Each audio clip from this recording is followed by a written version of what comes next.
Okay, we are recording.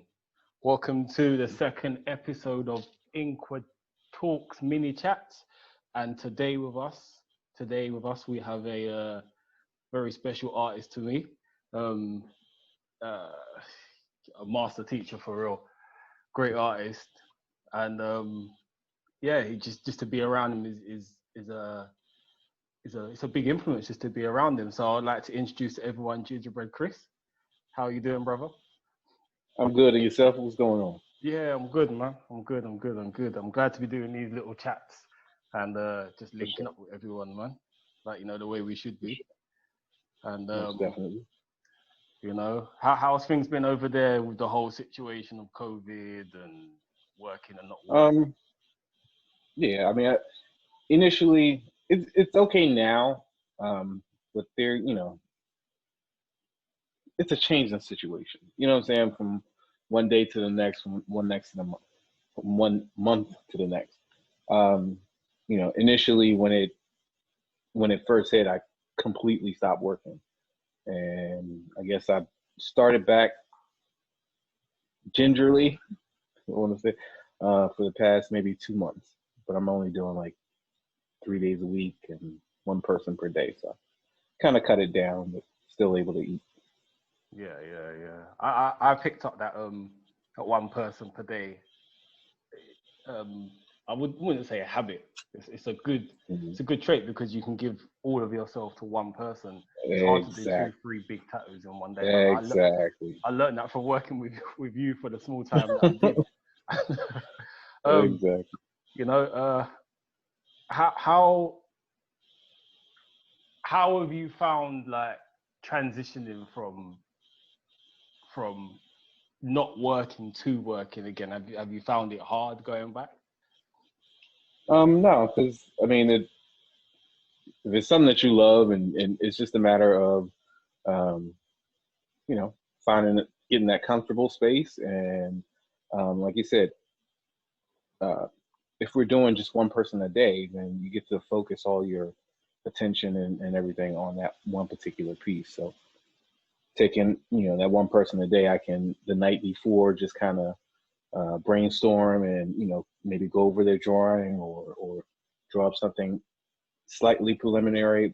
Just get myself in the mindset that what I have to do in a couple hours.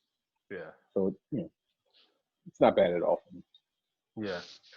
Yeah, I mean, you cover a vast amount of styles. I've seen you do so many different things, from portraits to freehanding, just cover ups to so many different things. You pulled up like colors on dark skin is just ridiculous. What I've seen you do with my own eyes. So, like, But, what was the catalyst for you that made you say tattooing? That's me. That's what I'm gonna do. And did you see yourself doing it for so long? I guess when I got in, I'm not gonna lie, it was more of a thing about money, but also getting into it or trying to get it into it on a professional level. It was easy for me to see that I had to have a purpose and a direction in it, because anybody can just tattoo and make money, but to have a purpose and a direction to kind of pick up and notice that a lot of my people weren't getting color, or I would see a lot of flipping through magazines, seeing all these large and beautiful large scale pieces with color and portraits done and so forth and so on. And then at the time, a lot of the magazines, when they got to dark skin, it was just names and lettering, which, I'm not going to knock it. There are artists out there that specialize in doing that, and that's their thing, and they can do it beautifully. However, I just wanted to be able to um, expand and give different looks on our skin.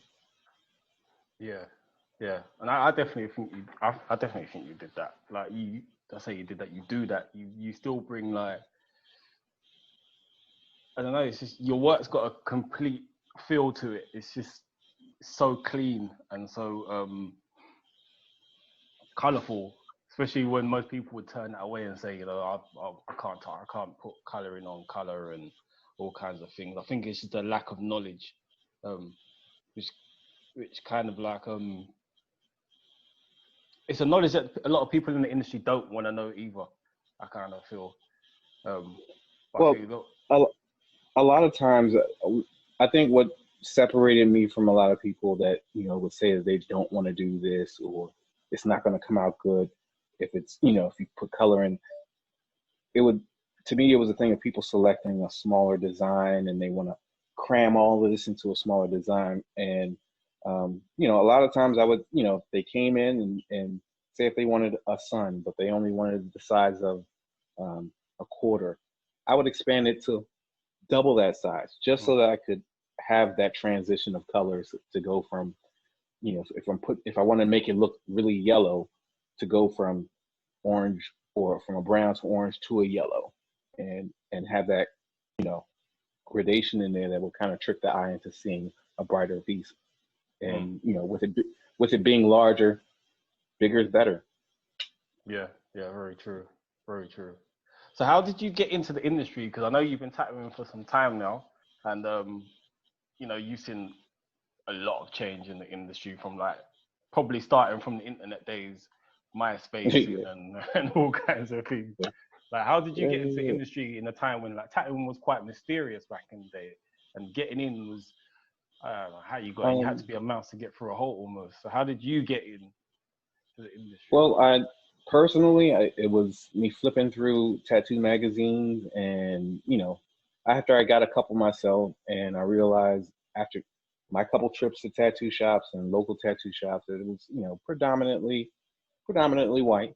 Um, After flipping through magazines and reading articles and things like that, and then you get to the back of the magazine, and there were advertisements for tattoo kits.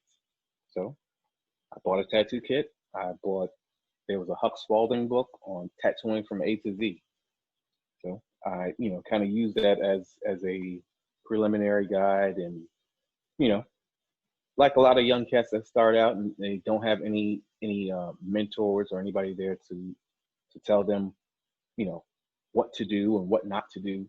Um, I just kind of free winged it until I got to a point where it was like, I want my tattoos to look better. I want mine to look like this in the magazine. So from that point, taking the pictures that I had taken from people who I had already done, went and shopped myself around to different shops. Um, you know, I found a brother that took me in and taught me some ropes. Yeah. Um, Do you feel like free winging it, or I've mentioned in my previous video that we get called scratchers and all sorts of things. Do you feel like that gives you a different perspective as a tattoo artist? Because it's kind of like when you meet just general visual artists that have been to university, and then you'll meet an artist who taught themselves, and it's almost like some people who have done apprenticeships are in a box. They almost like put themselves in this neat box that I'm an apprentice and it makes me better. And do you feel like that is another thing? I mean, I personally, if I could go back to my route, if I had someone to mentor me or apprentice me, I would take it. well, I mean, that's definitely a thing, and I can say from working on my own before I got, an apprenticeship, it was um, a want. It was a want to do better, you know, to seeing things, and you can.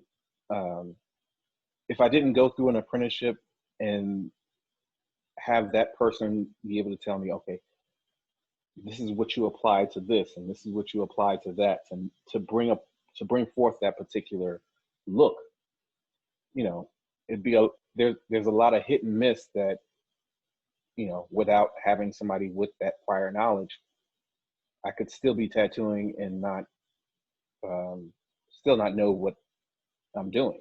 There was a cat that we've been tattooing around the same amount of time, and I don't think he was as thirsty for the knowledge. So as a result, there are times I look at some of his work now and I'm like, not too much different from 15 years ago. And, a lot of times it was, even after I got my apprenticeship and working in the shop, and I wanted to move to different shops to learn different techniques from different artists, and everybody has their own perspective. Um, of course, there are general rules to certain things, but um, the good thing about that is being able to, just take that knowledge and from different people and apply it to your own and apply it to your own stuff and see the results from that. I think it's key. So, there are a lot of cats out there that brag about, oh, I'm self-taught and I'm self-taught. Well, you're self-taught and you may do some good tattoos, but when it comes down to giving off a particular look or a particular style, it just don't cut it. Mm. It may look similar too, but um, they wouldn't know about taking a large round shader to give off a very bold line versus trying to go back and line, or do a double line and go back and fill in with shading. So Yeah, there's a lot that can be missed in the ego, I find.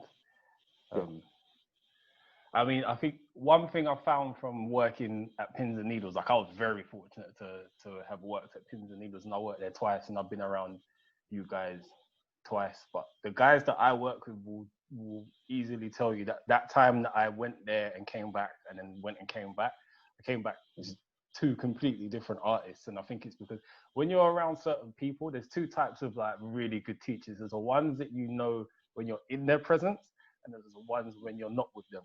Then you're like, fuck, I had it really good. And for me, like I've spent less than 48 hours. We spent less than 48 hours in each other's company, like literally in each other's Right. company. And the influence that you made on me, for me to bring back to Inkwa tattoos and I wouldn't say impose it, that makes me sound like Genghis Khan, but like implement it in my business is that I saw you were always, and I looked through your old books, and you had a lot of pictures of your past and the beginnings of Pins and Needles. You always brought through youth in your studio. Like when I came in, Imani was there, and Daryl was there, and what's his name? Roger was there. Roger. And then Dave came through. It was just like this abundance of like up and coming talent was just pushing through your studio. And that made me say, okay, well, there's something here. It's almost like a university here. Like you come here to learn, to go out, to keep the door revolving. Like I really commend you for that. Like, how important is that for you? It was important. That was the purpose for me actually opening the shop was, the old thing of each one teach one, and that wasn't available to me when I was searching for an apprenticeship. Granted, when I did get one, it was from another brother in the city that I saw some of his tattoos and I respected that, and that's I wanted to step my game up, and he gave me my apprenticeship and didn't charge me as a lot of other people were paying for apprenticeships and things like that. I put in a whole lot of work there, but it was a thing of the internet not being so. It wasn't like how it is now. You couldn't go and YouTube people tattooing and watch a full and have them give a full seminar via YouTube or anything like that. Before I opened the shop, it was as far as me learning, outside of the shop that I was working with, I would travel to conventions and pay for seminars and sit through seminars. Just going to conventions for seminars, not really, mingling and mixing and for the fun of it. It was a sole purpose to build my catalog, to build my library, to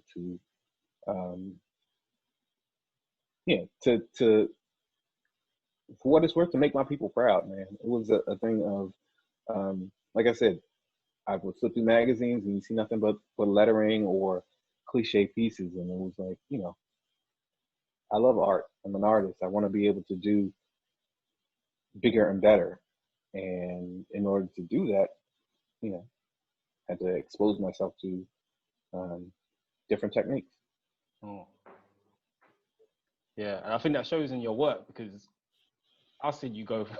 I've seen you go from one day doing this crazy. I think he was doing. I think when I came in, he's in a portrait of someone from Game of Thrones. I know you don't know nothing about Game of Thrones. I barely know anything about it as well. Right. But yeah, I was just like, oh wow, that's really good. And the next day I came in, he was doing a freehand. I can't remember what it was, but he's freehand. And I was like, huh? But that's a completely different style. And back then, I thought, oh, you know, artists just had one style. And I think that kind of like working with you guys kind of blew that out of the water for me. So like, who was your inspiration to make you say, okay, I draw like this, but I can take elements of this and put it into this, and I can literally take ingredients from every different style and put it in, and still keep like an identity. Still keep your identity. Well, I have to say, Maya Bailey and Tuki Carter. Before to me, I was pretty much a stencil artist. I didn't do that much freehand. And then, you know, having them come in and work and being able to watch them just out of nowhere with a Sharpie, freehand, complete piece, and, you know, it blew my mind. And it was a thing of, okay, well, I'm gonna sit and watch. And in watching, it was a thing of jumping out there and doing it myself. And I've always been a stickler when it comes to traditional lines. The guy that gave me my apprenticeship, you know, that was part of the training was your line work. To concentrate on your and get clean lines. If you can't do clean lines, stop tattooing. Clean lines, whether you know it or not, are the first thing people judge you on. You could have some really crappy shading but if you have clean lines at some point in time, even if that person never came, like if I did somebody's tattoo and it had clean lines and the shading wasn't up to par, after it healed, you can still come back and touch that shading and smoothen it out and, you know, make it a presentable piece. But if the line work is off, you got to redo that whole tattoo over again. Yeah. Or cover it up.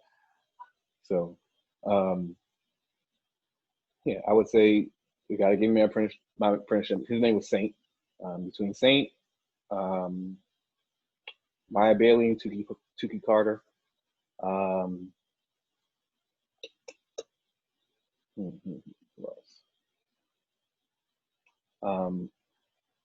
Aaron Kroll was, at the time, after I came out of my apprenticeship, I was, you know, I wanted to do bigger pieces and so forth. And the guy was giving me my apprenticeship, when it came down to it, to certain things, he didn't, you know, wasn't doing it like that.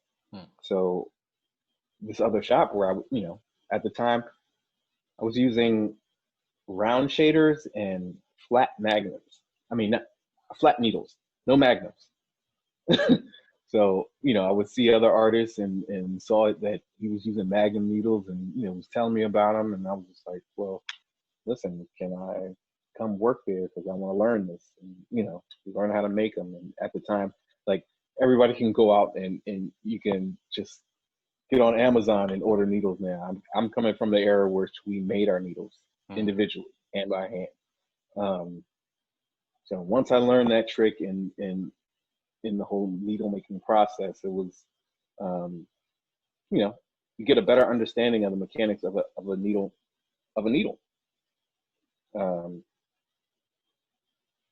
That would also affect the end look of a particular design. If you wanted to have it like something black and gray with more of a peppered shading or that almost dot look in your wisp shading, it was a matter of, you know, having needles that were stiffer or you know, needles that were looser that would bend and move more like a brush, more like a paintbrush.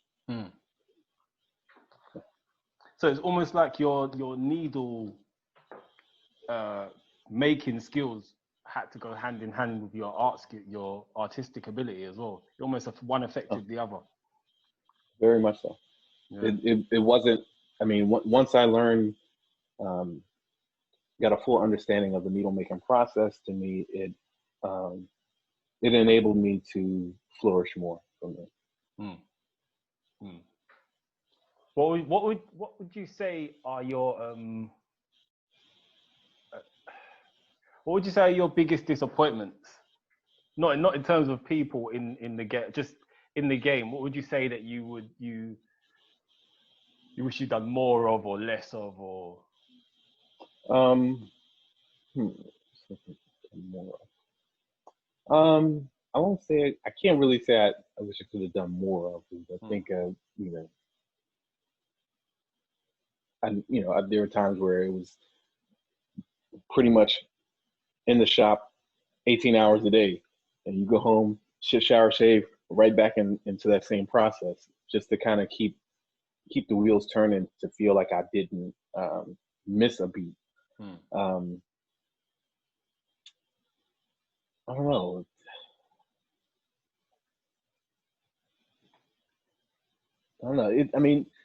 It's, to me, it's like a lot of things have changed with the internet being available and the access to a lot of things being so easy now. Whereas, before it was, we had to kind of go in there and make it happen ourselves and pray that when this tattoo returned that it didn't look like shit. And, but I mean, even to this day, there are times that, tattoo's done and I still pray. Hopefully it doesn't look like shit. Yeah. So having that, I guess having that inner fear keeps me on my toes. Yeah. So I don't know if there's anything that I would have done less of. I think everything came at its right time. It's still a learning process when it comes down to certain things. Yeah. I think there's not really much any artist could say that they would do more or less of, because it's kind of like if you done more or less, you wouldn't be who you are today, in a way. So yeah, I mean, there's been a lot of change in the industry, like with machines and we touched on it with my last mini chat, with tablets and all kinds of things. Just you can go online and get a design, get your whole sleeve. You don't even have to think about it anymore. Right. It's insane. Have you seen like a drop in individuality? Like before, you could tell people apart, even a little bit in Japanese, but now it's there's something's been lost, I feel, in tattoo. Yeah, I mean, it's I think to me it was easier to be a lot more artistic back then, because starting out, everything was flash. So you had people come in and they just pick something off the wall, and I want to go with that, and I want to get this panther. So me, if I've done this panther already 10 times, okay, so this time I'm going to take this panther and I'm going to throw some pink in the background, or I want to do add some color here, or to change it up so it's not so monotonous. And from there was a whole lot more leeway. Now, because everybody, you can go on Instagram and type in panther and it'll bring up 4,000 panthers, and which people have done pinks and blues, and so I guess the feeling of that I'm doing something fresh and not that hasn't been repeated isn't quite there anymore.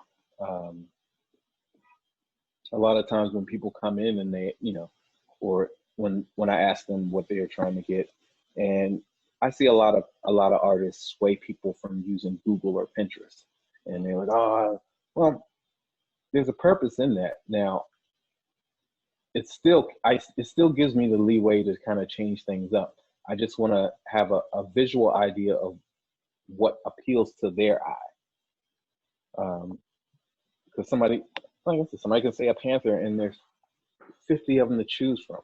But out of the 50, give me 3 that stand out to you, and then from there I can kind of see, okay, well, this person likes the coloring in this one, they like how the body twists in this one, they like how the nails are on this one, and from there kind of put that together and cook them up something a little different, and, more customized to them as an individual person.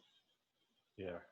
I mean, I've been one of them artists that sways people from using Google. I suppose I never thought about it in that sense, but now you've given me a different perspective again on seeing Yeah, something. I mean, like I said, from 9 times out of 10, when you tell people to go Google an image, and they'll come in with the same pair of praying hands that, they may be kind of wonky and so forth and so on. So from there, you kind of, you feel like you're in a position that, okay, I got to do the same old thing that somebody else has and so forth and so on. But if, I think if it's a thing of giving them, the instruction to get a couple different ones, that way you can kind of narrow your menu down and cook them up something different.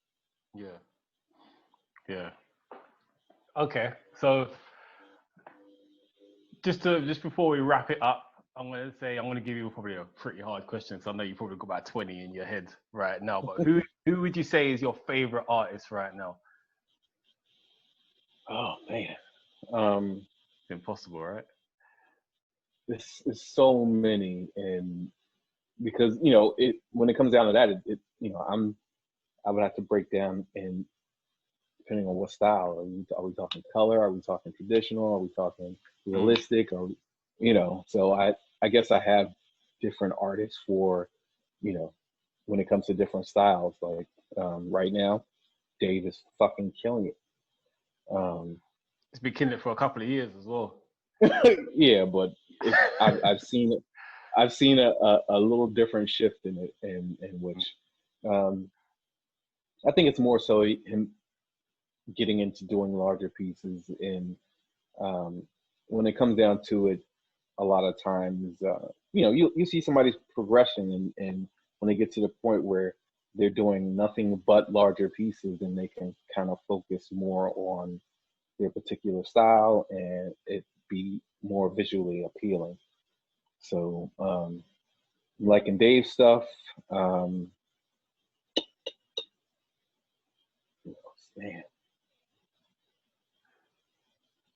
I mean, it's so many, man. It's and now with Instagram, you'll see so many different cats, young cats coming up that are killing it. Sheesh, let me see.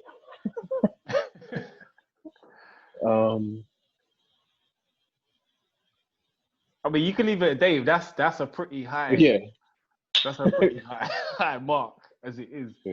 Like, and I remember when I worked with him in your place, and he's such a humble guy that I just knew straight away, like, wherever you want to go, you're gonna get there. You just gotta put your rucksack on and just stroll there. There's no two ways Very about much it. so.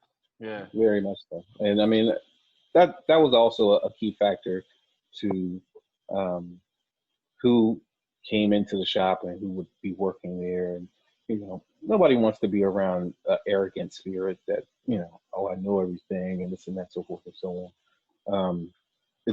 Everybody being on a mission to learn it and be the best that they can be as an individual was more so of the the climate. All right, man, cool. I think we're gonna wrap it up there. Would you like to tell everyone where they can find you, any of your socials, connect? Sure. I guess on Instagram at Gingerbread Chris. Currently, I'm not really taking any new clientele. I've kind of been just taking care of my village right now, because I'm only doing those 3 days a week. And even without me, I haven't posted any tattoos since February or March, but I'm still booked into November. So I mean, once I advertise out again that I'll be taking new clients, I'm pretty sure that that's gonna push me over into the new year. But I didn't want to, kind of jump out there because of how things are going. I want to, jump ahead of myself right there. Yeah. Cool. Well, thank you for being on the show. It's been a pleasure. Thank you, sir. Appreciate it. And good chatting with you again. Yeah, you too. It's good to see you again, man. And hopefully I'll be seeing you once this mess is over. I'll be coming over and seeing you guys soon, man. I've got family over there now as well. I've got a couple of nephews, so I'll be coming over to see them as well. Cool. Yeah. Most definitely. All right, man. We'll link up, man. Appreciate